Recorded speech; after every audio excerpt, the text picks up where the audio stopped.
Podtacular, the unofficial Halo Universe podcast, presents episode 879, When Reach Fell, recorded live on April 4th, 2024.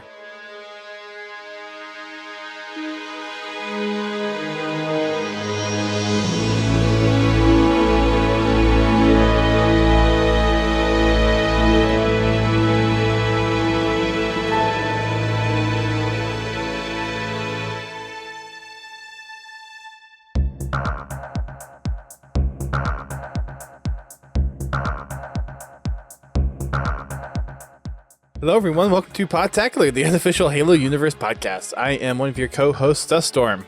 I'm your other co-host, Godzilla T. And we've been away for a little bit. Reasons, as normal. But we're back. Yeah, I wasn't feeling so hot last week. Yeah. Hey, my stomach was doing loop-de-loops. Yeah, and then I forget. Conval, shush. Oh, boy. Yeah, I was actually We're only going to episode 4.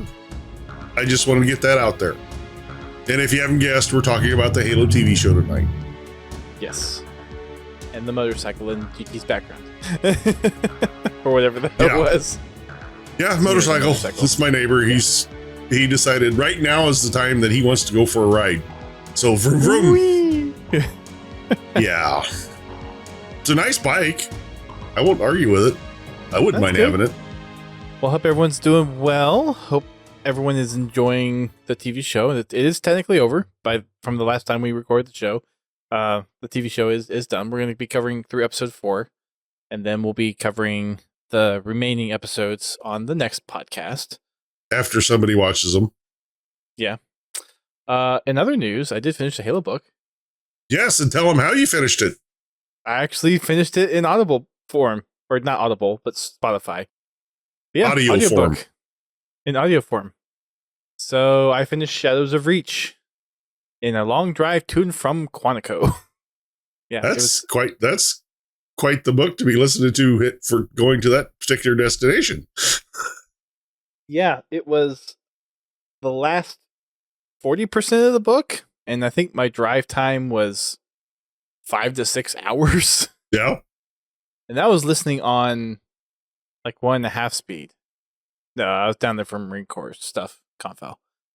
Oh, so you were listening to the midget read? No, it's not that bad. Yeah, that would just screw with me. In fact, a lot of the podcast stuff I listen to on like 1.5 or 1.2, and it's like just fast enough where it doesn't really throw you off as far as too fast. So it works. Thank you, Pens. And I've started listening to Point of Light. Cool. On Spotify. I am about a quarter to a third of the way through that one. The chapters are very short. Yes, they are. But hearing Tim Dadaba's voice, especially when it does spark, is kind of cool. Uh-huh. So. That's what actually makes that book, honestly, in audio form. Don't get me wrong, the book's great. But in audio form, that makes it so much better. Yeah. So my strategy now is whenever I'm feeding the little guy, if I'm feeding him by myself, I have the audiobook on. I usually get through a chapter or 2 of feeding because some of those chapters are like 10 minutes a piece. Mm-hmm. So out of the 40 or so chapters, I'm on chapter 12, I think. So making progress. Yeah, I just finished up Epitaph for the second time. And for Laird, since he asked in the Discord, no, it was not Halsey's journal. I don't think they have that in audio version yet. I don't think they'll ever have that in audio version. That's not exactly a book that you have in audio version. Oh, tip. If any of you listening, go over to Pins Halo's channel. I think the voting's still open, Pins, on the next book. But if the voting's open, when you hear this, go over to his channel at, Pins Halo on Twitch. Whenever he's streaming, and he's got a link to a poll where he votes for the next book he's going to read, and Halsey's Journal is one of them. So we all need to make sure he reads Halsey's Journal. Oh my gosh. Payback's a bitch, Pins. Oh my, that. Oh man. So then we'll have an audio version of it. And thank you, Prestige, for 45 months. Welcome back. Hey, Prestige. Oh, speaking of See which, you around for a while. I need to do that. I had guess 3 I'll go over days. and I do- had 3 days Friday, and I forgot to come back and do that. Wait, is it like a vote once a day type thing? Or, I don't know. How many times can you vote? Depends. well, in other news, we did have Dragon Friday last week. GT actually hosted it. He was back. Yes. I My stomach was not doing kinda loop loops.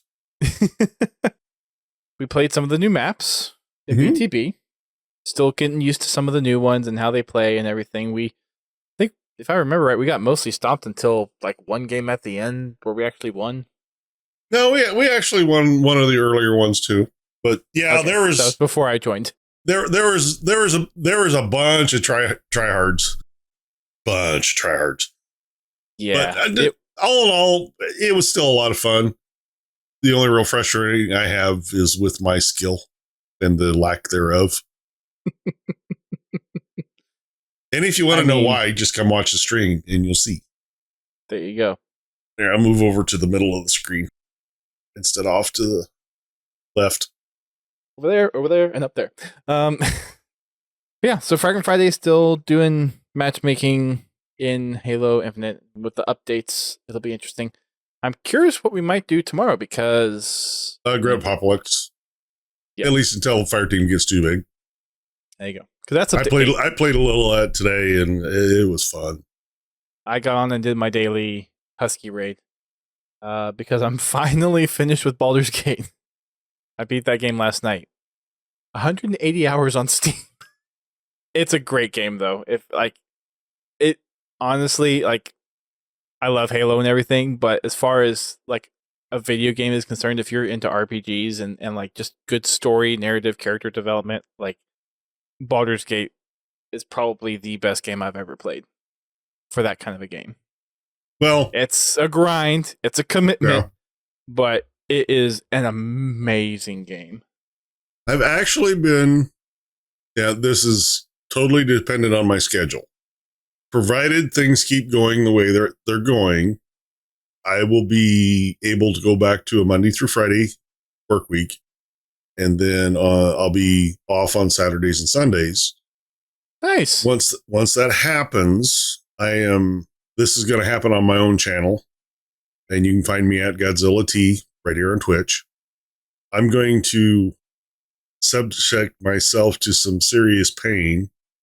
I'm going to play all of the Halo PC titles, the main titles, like Halo Wars, both of them, Master Chief Collection, and Halo Infinite, using keyboard and mouse. Okay. To preface this, I can't type to save my life. It's a little different than typing. So it's not that different than typing because I don't have the ingrained memory of where all the buttons are. If you know how to type, then it's a lot easier. That's what sight buttons on the mouse are for. Yeah, there's still other things you have to do with the keyboard. There are. But I mean, WASD is pretty straightforward. Mm-hmm. You got your crouch on your control and jump on your space bar. Yeah, don't get me wrong. I've got a 12 button mouse, and I will probably use most of those buttons. Yep. But it ought to be comical to watch. So stay tuned. I will let you know when that's going to happen. Hopefully, it's sometime in the next month or so. Very nice. Fingers crossed. Because at work, I've been getting my butt absolutely handed to me. I don't know when we'll ever do this again. I'd like to do it again, but playing through the campaign with my wife, with Liam, I don't know when that can or would happen, but would like to do that. I have thought about just going through and doing a campaign run on the Podtacular channel at some point. Just because it's nice to go through and just play through the games every once in a while and without skipping the cutscenes and without doing challenge hunting or achievement hunting. And I haven't done that in a while. It'd be nice just to play through all the games and I might have to check on Halo 5. I don't know. Does it support keyboard and mouse on Xbox? I'll have to check. I don't think it does. I don't think it does either, but I'll check. If it does, then I will throw Halo 5 in there. And this is all going to be campaign runs. This is no multiplayer. It's not going to happen. They should just release the campaign as is on PC. Like, okay, don't do matchmaking if you don't want to, but just release the campaign as a $20 download on the Windows Store or something, and $10 or $10 or whatever. Yeah, back to our previous conversation about money grubbing. Anyway. Well, no, it's not going to happen because they're not going to devote the resources to it right now because they're still fixing Infinite. Like, just deploy it as is. I mean, well, I don't think he can. I don't think they can just tell it that it works on PC and have it work. Well, they already have the engine running on PC. Yeah, I just don't know with. And I'm using the Master Chief Collection as what I'm looking at. Look at how much custom tuning they did to the Master Chief Collection to make it work on PC using that engine. How much they had to tweak each individual game to make it work correctly. Don't get me wrong. I would love it if they did it because it would be nice to have. It would be nice to be able to play any of the Halo games just by grabbing my laptop while I'm traveling. The challenge that was with the original games, the 360 games versus Halo 5, is that was built on a PowerPC architecture and a separate architecture, so there was a lot of quirks. Yeah. Halo 5 shouldn't have nearly as that many quirks because it's all based on x86 instruction code. That should translate between Xbox One and PC pretty seamlessly. And like you have a valid point. There might be some complications there. It should not nearly be as complicated to just drop the campaign in Halo 5 on PC. In the current environment that 343 is in, sure, they're still working on Infinite, fixing its bugs, which they've got quite a few of them taken care of, but there's still stuff they need to fix. They're actively developing another game. We don't know where they are in the development process. We just know they're working on one, whatever that means. You know, are they physically coding or are they still trying to figure out what the fuck they're going to do? Pardon my French. Bleep. Anyway, I will say I hope they have a solid plan for how they're going to pull it off with no campaign team, because that makes me wonder what kind of game they're actually working on. Now, I'm not saying they can't hire a campaign team, but currently they do still have people there. Right. There's still people there that maintain the department was pretty much said, here's your pink slip. See you later. Bye. Yeah. Like Jeff's there. Corrine's there. I'm not saying they can't come up with the idea for the campaign, but they have nobody to build it. Well, they have no one to really hash out the story, you mean, and the intricate details of like what all the specifics that go into the game. Yeah. But anyway, you make some good points. To be determined. I imagine eventually, Halo 5 might make it to PC, but I'm not holding my breath.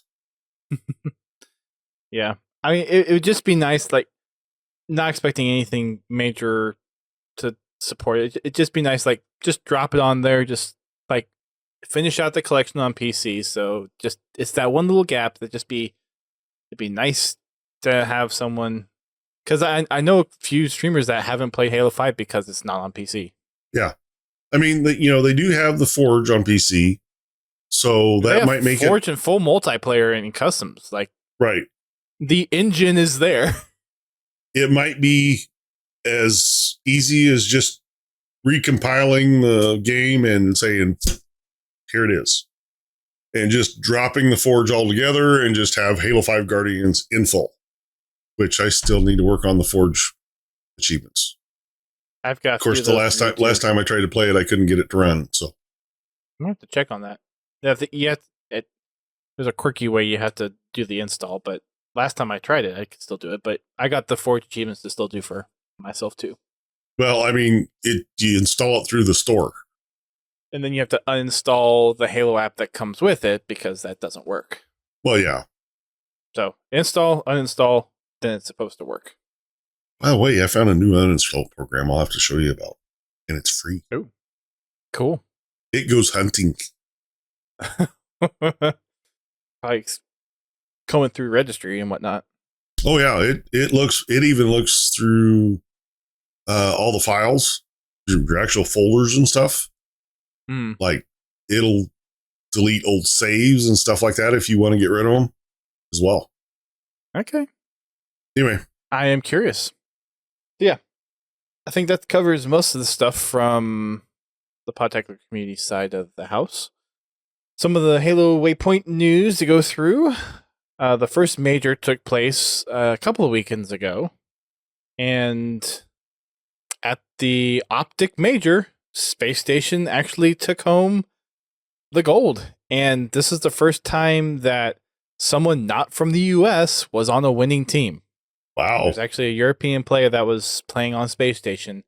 So this is actually history in the making, where we have an international player earning a championship. Cool. So, yeah. Is that ding ding ding as in you got a bingo or something else? No, confoul. Okay. But that's some big news. And Space Station's been around for a while. They've been hunting for talent and everything, and to have someone international be on the team and then come take a gold, that's pretty impressive. I've been saying it for the last couple years. It's been good to see the international players kind of slowly get up the ranks. Mm-hmm. I know it's hard because all the pro players are based in North America, so it's hard to compete against them and really. Well, yeah, a sizable chunk of them are. Yeah. I mean, it's hard to compete on that level if you don't have anybody at that level to compete with. Right. I'm just happy to see that it's kind of taking a turn and being able to have the international scene represented and actually get that interest going and have that competition really play a factor. Mm-hmm. So congratulations to Space Station for taking the first major. That's incredible. Yeah. Have to keep an eye on them. Definitely. So with that said, we have the next major coming up, and I believe tickets are already on sale for it. And this one is the one in London, coming up here in a few weeks, I believe. So I'm trying to go find the schedule. Again, they don't have the schedule on the homepage of the frickin' Halo GG website. Where is it? There it is. May 11th and 12th. Hey, Hayden. Thank you for the raid. Hey, Hayden. Yeah, London in May is the next one. That should be interesting. What else we got? We got Gruntpocalypse, which is what GT was alluding to earlier. It's the set of game modes now in matchmaking for firefight. So endless grunts in firefight should be a lot of fun. Watch out for the grenades because I'm sure there'll be plenty. No, yeah, it's fun. It's weird. I jumped into my first game. I actually jumped into the middle of a match. Well, actually, it was close to the end of the match. Anyway, and I spawned in with a shock rifle and skewer. So is it like that was your base weapon loadout? Yeah, that's what I spawned in with. Random? But all the other times that I played, it was a shotgun and a commando was the starting weapon. So interesting. Just, it was, I don't know if the game was just trying, as part of the catch-up mechanic. Maybe it was like, because, I spawned in the middle of a match. Yeah, maybe the waves, like depending on what wave you're on, you have a different spawning set of weapons. No, every time after that I died, I respawned with the same weapons.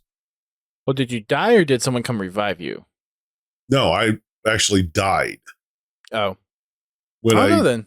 When I got revived, I had the same weapons I was when I went down. Okay. So I thought it was weird. Okay. Yeah, I don't know. I haven't played it yet, so haven't had enough It was chance to fun. experiment with it. That's good. Unfortunately, the first skull it's on takes away your radar. Yeah, but in firefight, enemies are coming from everywhere. Not when it's your first time playing it. I got snuck up on a couple of times because I didn't know where the grunt spawns were yet. So I got snuck up on a couple of times. I see. One of them was by a suicide grunt coming in and well, you have freaking 30 grunts.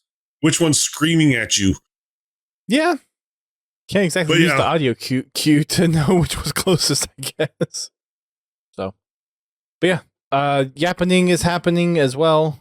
There's a 20-tier operations pass that you can unlock different weapon coding sets. I think there's an armor set in there. Actually, I think there's 2 weapon coding sets in that operation pass, along with the Gruntpocalypse matchmaking stuff that's in there as well. I think that's it for the Halo updates. So, unless there's anything else that I missed, which not sure if you're tracking anything, I think we can get on to the Halo TV show. Nothing that I can remember. Yeah, I'm checking Twitter real quick just to be sure. But I think we're probably good. Yeah, nothing I'm seeing at the moment. Cool. TV show episodes 2 through 4, or at least up through 4. So, where do we start? A lot more tie-ins in with the books, which I really like seeing. I caught a few of the Easter eggs. So the Halo Xbox on the shelf in the ladies' shop, that was a cool little nod. You like that one, huh? I thought it was pretty good too. That was a nice little Easter egg. I had seen someone post about it on Twitter, and I had forgot about it. And then when I was watching the episode tonight, I noticed it. I'm like, oh, that's right, that's in there. So that's where it was. Interesting story development, how things are kind of moving and shifting into place, and all the story threads are kind of finally crossing each other. So having Quan and Soren, those paths crossing, and then having Soren brought back into Halsey's life and getting everything kind of incorporated now. It's all starting to kind of focus on the Covenant and the invasion and Reach. Cool nods to, was it Reach in Halo Wars where you had the bridges and defending? Was that on Reach or was that somewhere else? Yeah, ODST had one. Well, that was blowing the bridge. I'm thinking specifically of Halo Wars and yeah, Halo Wars. Scene at the end of episode 4 with the bridge that reminded me of the Oni bridge from ODST. Yeah, well, you do. Fans, you do fight on a bridge on the level Arcadia in Halo Wars. It's Arcadia, yeah. But those bridges, the bridge that the dad was talking about that he built reminded me of the bridges in Arcadia. Yeah. There were lots of crossover references to game pieces. And I'm going to be jumping around here. We're not doing like an episode by episode recap of events and everything. And I'm following his lead so I don't accidentally say something to spoil something he hasn't seen yet. Because honestly, if you're going to go watch the TV show, go watch it. We're not doing a lore breakdown. There's plenty of YouTube channels that can go out there and do that. It's too bad Halo Cannon's not around because I would love to see his breakdown on everything. But there are plenty of other YouTubers out there doing the breakdown of the Halo TV show. I haven't watched any of them, but I know Hidden Xperia has been doing some.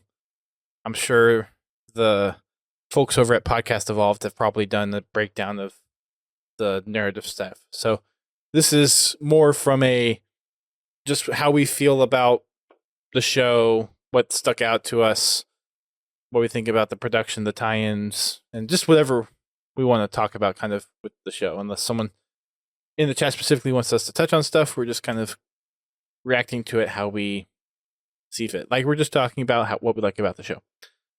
I thought, while it's sad that it happened and seeing a Spartan go out with Vanek going out, the call out to Reach and Cat was yeah, Hard to miss. that was a subtle that was a subtle little nod of okay, Vanek dying to one needle. Granted, it was an elite sticking it in him instead of, and he was unarmored too. So yes, it's like okay, we're gonna right this wrong that we did in Reach, or that Bungie did. But yeah, the hole in the ceiling of the Oni building and the needle that killed the Spartan. It's like, okay, I see what you're doing. I see the nods to different parts of Halo games and everything. And I'm sure that's intentional. I'm sure all the connections to the games is like, yep, we're really digging our teeth into making the connections to the games. Don't get me wrong, I do appreciate that. I just don't want them to take it too far. I like that it's kind of its own standalone story. Yeah, stuff like the needle. Yeah, you wouldn't know it. You wouldn't even know it means anything unless you'd played the games. So it doesn't take away from the experience. I just don't want them to get too far down that path where stuff doesn't make sense to the people that are just watching the series only. Yeah. But we're winding back a little bit to episode 2.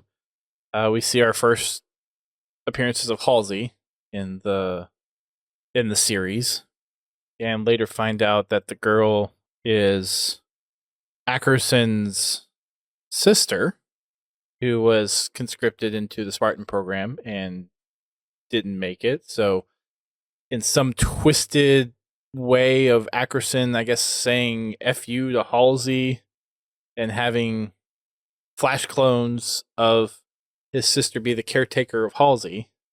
It was interesting to see Halsey turn that back around on him, though, in the 4th episode. Yeah. Like, the power plays at each other. It's just like, oh boy. Well, they're both master manipulators. That's for damn sure. And Ackerson, man, like, I go through these waves of, like, through the few episodes of, like, okay, he's the Oni screwball.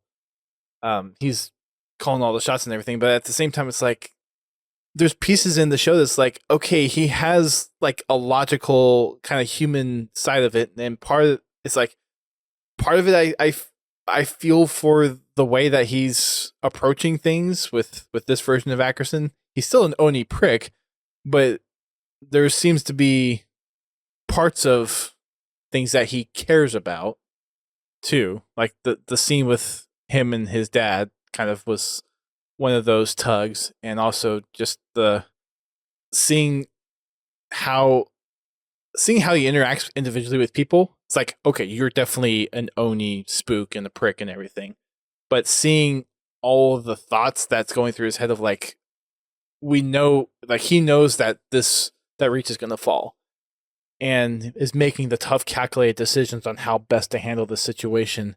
And while it might not seem the most humanitarian, it is the most calculated and strategic options that he's taking. And granted, that's part of what Oni does, but at the same time, it's like, okay, like part of what he's doing does kind of make sense, even though he's being a dick. Yeah, because killing 3 Spartans just makes sense. But from... Well, it was all 4, right? Because Cobalt was a fire team of 4. Well, no, I was just talking about Silver Team. But yes, he did.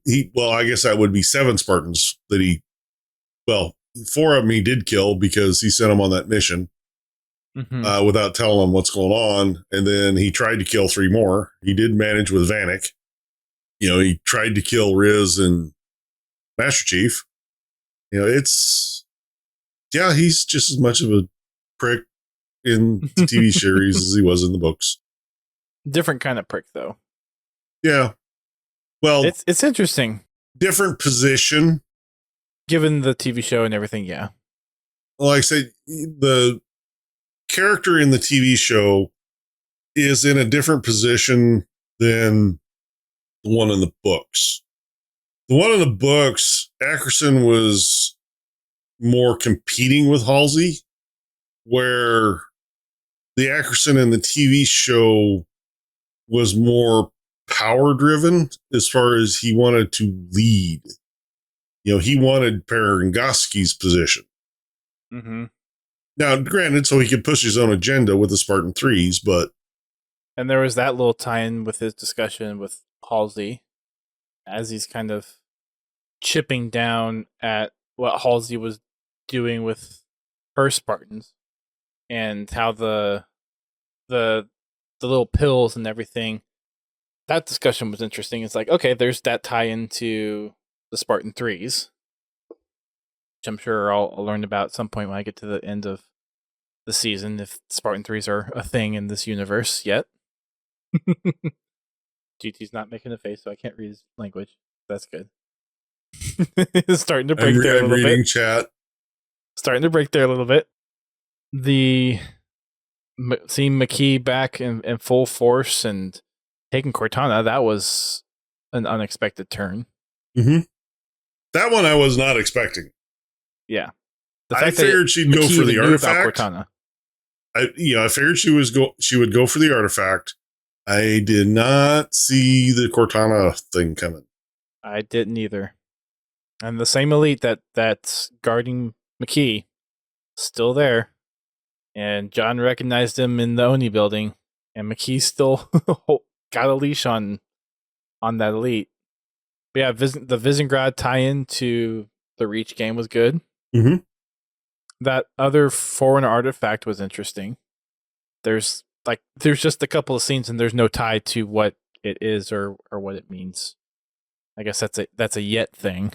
So just planting seeds in for future episodes. Well, the one that Oni has is what they call a keystone. Well, that was the original keystone that they found in season 1. Right. The thing that McKee found at Visengrad. That is also what they found. That's the second piece they found in season 1.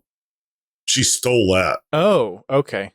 She stole that when she attacked Visegrad. In season 1? That was what they grabbed at the end of season 1. Okay. Mm-hmm. I need to go back and... From the final battle part? I don't remember. No, you have the first piece, which is the keystone, which they found in the first episode. Yeah. And then was like the 5th episode after he got Cortana is when they found the second piece on another planet. I guess where the episode they introduced Miranda and Captain Keyes. But this one in season 2 is a new one, right? It's not. No, it's the same one. Still the same 2 artifacts. Okay. I gotta go back and refresh my season 1 content, I guess. What else is there that's of note? Oh, Perengoski, definitely still Oni. Could have seen that one coming. Was there any doubt? No, of course not. Once Oni, it's always Perengoski. Oni. No one leaves Oni. Not alive. The Quan, and I forget. I'm blanking on the name of Soren's family. But that whole narrative of the rubble is interesting. I mean, I think that's all the major things. You got anything? I found it odd that Quan became indentured to the rebel. She got sold off. There's some gap in there, and maybe they just needed to pull her into the story. So it's just like, well, she got here somehow. Well, I mean, she was already in the story with Soren. I didn't quite get that move. I mean, it made for a great chase scene, but it showed how Quan can really kick some that's for sure. Mm-hmm. And then just how battle hardened she's gotten when she went through and killed all of Soren's crew. Yeah. That was a bit of a surprise. Mm-hmm. It's like you're not the innocent little girl anymore. You're bloodthirsty a little bit. Let's see what else. The fact that Soren's crew betrayed him. I guess they finally got a price that was right. That was laid up, I think, from the first episode where his wife was saying they don't fear him anymore. Well, no, I meant that they actually went through with it. Oh, Trying to think of anything else that really stood out. it sucked to see Keyes have to sacrifice himself. But he did it for a good cause. He did, but that was, I mean, after the pep talk. And okay, and now that you've watched it, best speech ever? Top 5? Top 3? Of like in Halo? Uh-huh. I mean, there's not a lot of speeches in games. No, but I mean, there's monologues and stuff. Just of that. I mean, you got a couple of them, and you got one in Halo Wars, one in Halo Wars 2. There's several monologues throughout the games. The only one that really came to mind was the one from Halo Wars 2, like midway through or mid to late, partway through the campaign. Yeah, when he's talking to the AI. Isabel, yeah. I mean, I don't know. That's hard to commit to because I don't really recall a lot of other, like, I guess longer speeches like that in the Halo universe. There's some short, like pre-battle ones. Like there's a few in Halo 3, not the Miranda ones because those just weren't that great in Halo 3. No, they weren't. But like the Shipmaster one from Halo 3 was a good one. I don't know, actually. Well, for me, it's at the top of the. It may not be it was the a very, good very motivational best, speech. but it's definitely up there to the top 3 for me. I guess I just really haven't thought of, or I mean, maybe it is because I can't really think of many more speeches. So maybe it is the top one. I'm not sure, actually. I should say how you react emotionally to it. It was very, it got me into the moment and really got me into what these Marines were about to do. Same with that speech that Captain Cutter did in Halo Wars 2. It was similar to that, and I really appreciate the fact that it was Keyes just straight laying it out there, not shadowing it. Like, if you're staying here, you're not surviving. Yeah. But we're going to make it hell for the Covenant to take Reach. Yeah, they're going to pay for every inch they take. It wasn't like the super inspirational, like you got the speech. It was just the down to earth, like, we're going to make this sacrifice worth it type of thing, which has a different kind of impact, I think. Anyway, so maybe I just want to see what you thought about it. I really enjoyed it, and it was a Captain Keyes death. Yes, I mean, it definitely wasn't. The dialogue, attitude, just it was a Captain Keyes death, and he died with his pipe. Anybody got not a to light? The flood, though. Not to the flood. Not to the flood. Although I heard that comes later, even though I'm not there yet. What else? At some point, I feel like Cortana has to meet back up with Master Chief, so that's going to come around at some point. Whether it's McKee trying to reach out to Chief again and something happened there, I don't know what's going to happen there. Now that everyone's like all the folks are off Reach, all the Oni stuff, I'm guessing there's going to be a dual story kind of going on of, all right, Oni's trying to control things in the background and falsifying the narrative around Reach, and Chief and all the survivors of Reach are now trying to push against the Covenant or whatever's going to happen there. So all this convergence of storylines is now going to split off again, I feel like, after this Reach episode. Not sure if I can think of anything else to go along with that. From a production standpoint, there's definitely a lot of reuse of stuff. Some of the VFX are a little lacking.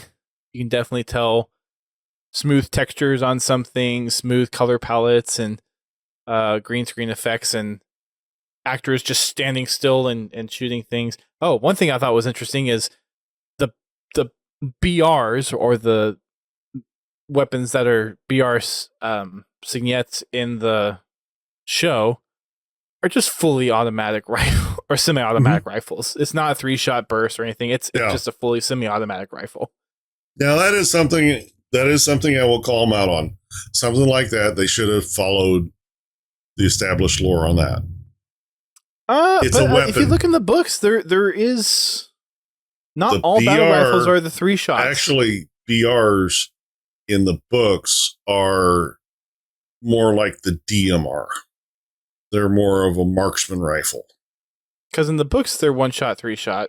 I forget if there's parts where they're semi-auto in the books.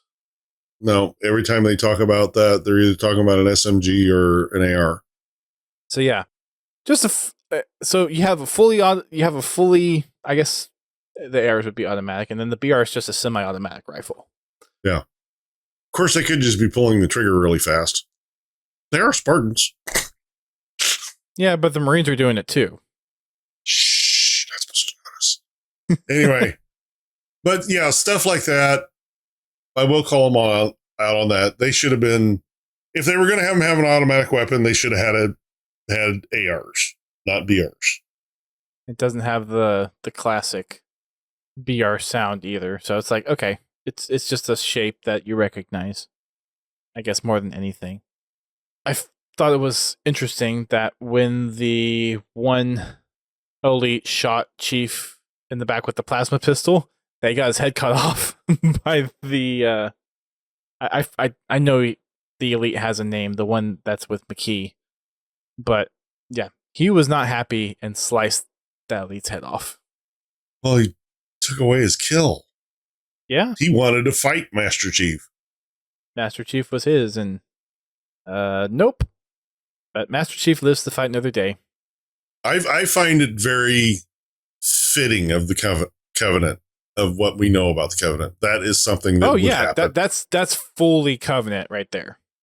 It definitely fits with the characters of Elite Honor and their just their honor and how they see things that way.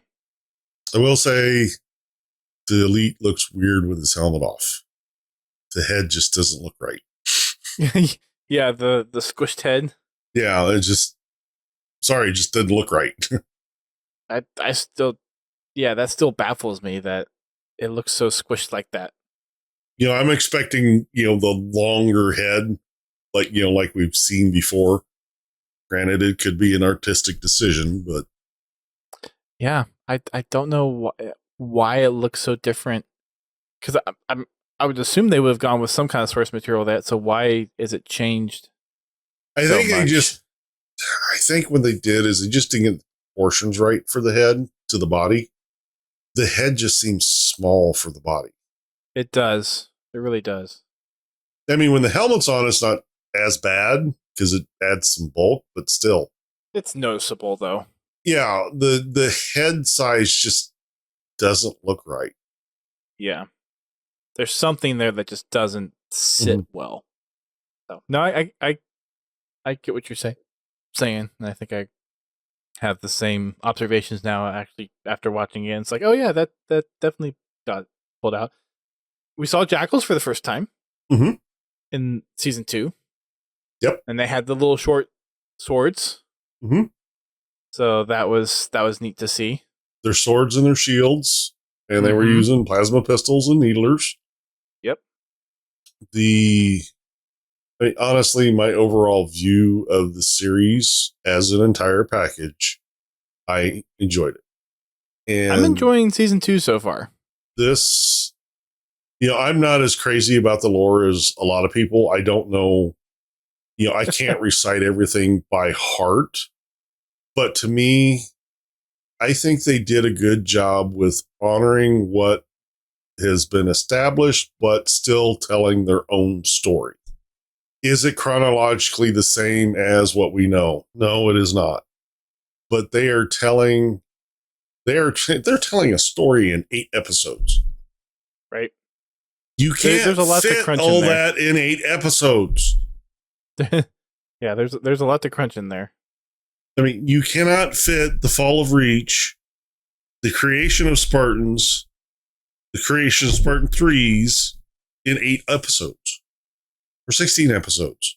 It just doesn't work. And be able to tell a full story.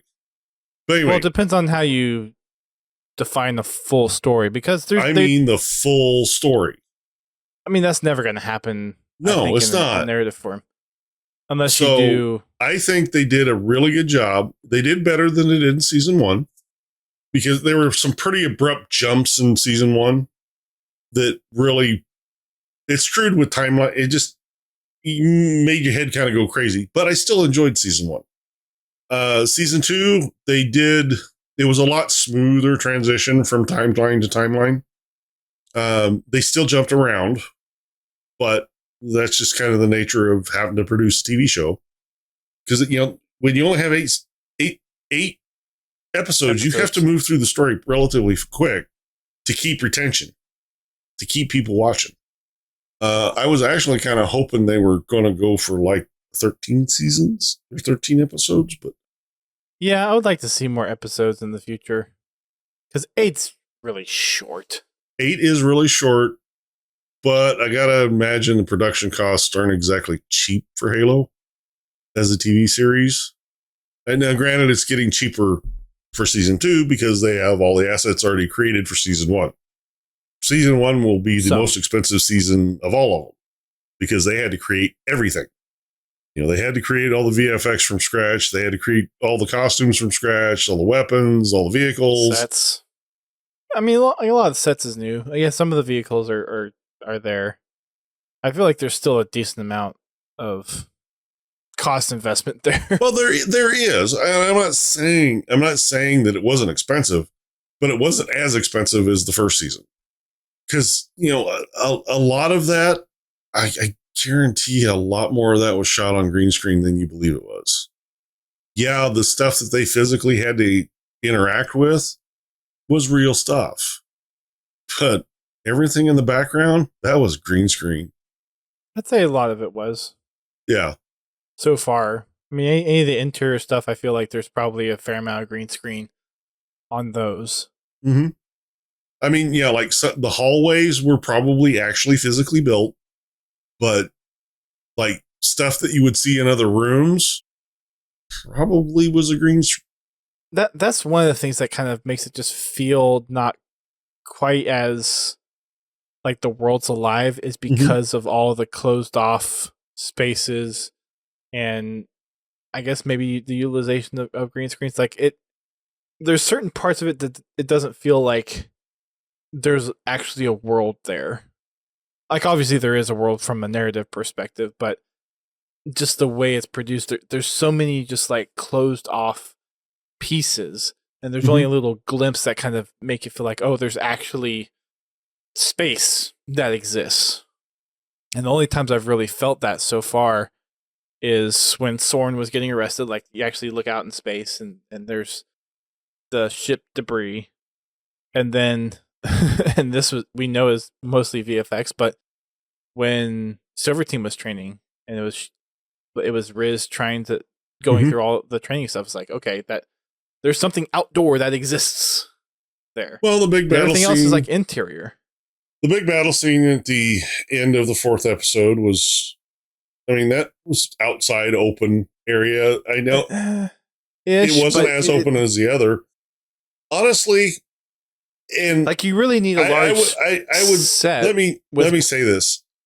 The technology in your TV set actually degrades the quality of the video.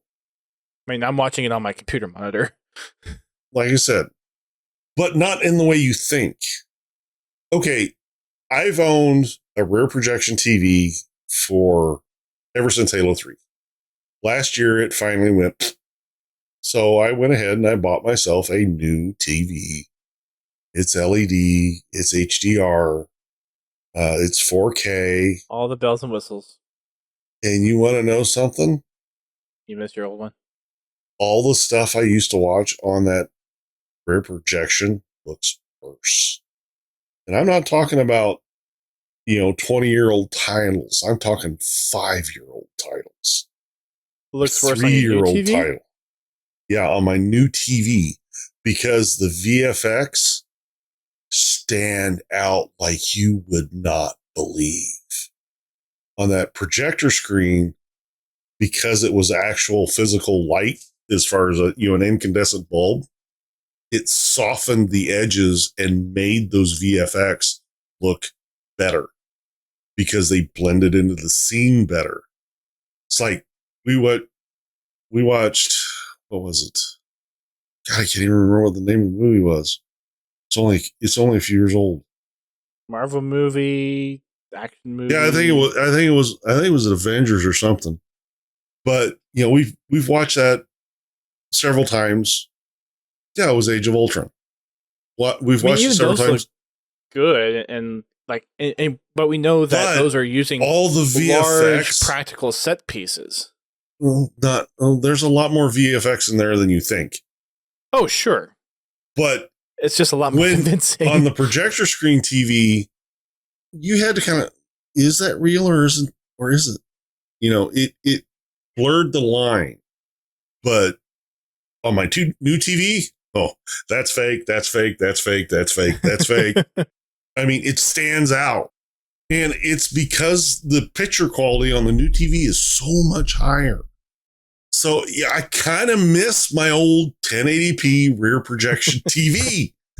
And don't even get me started on like Star Wars, the updated version, not the original.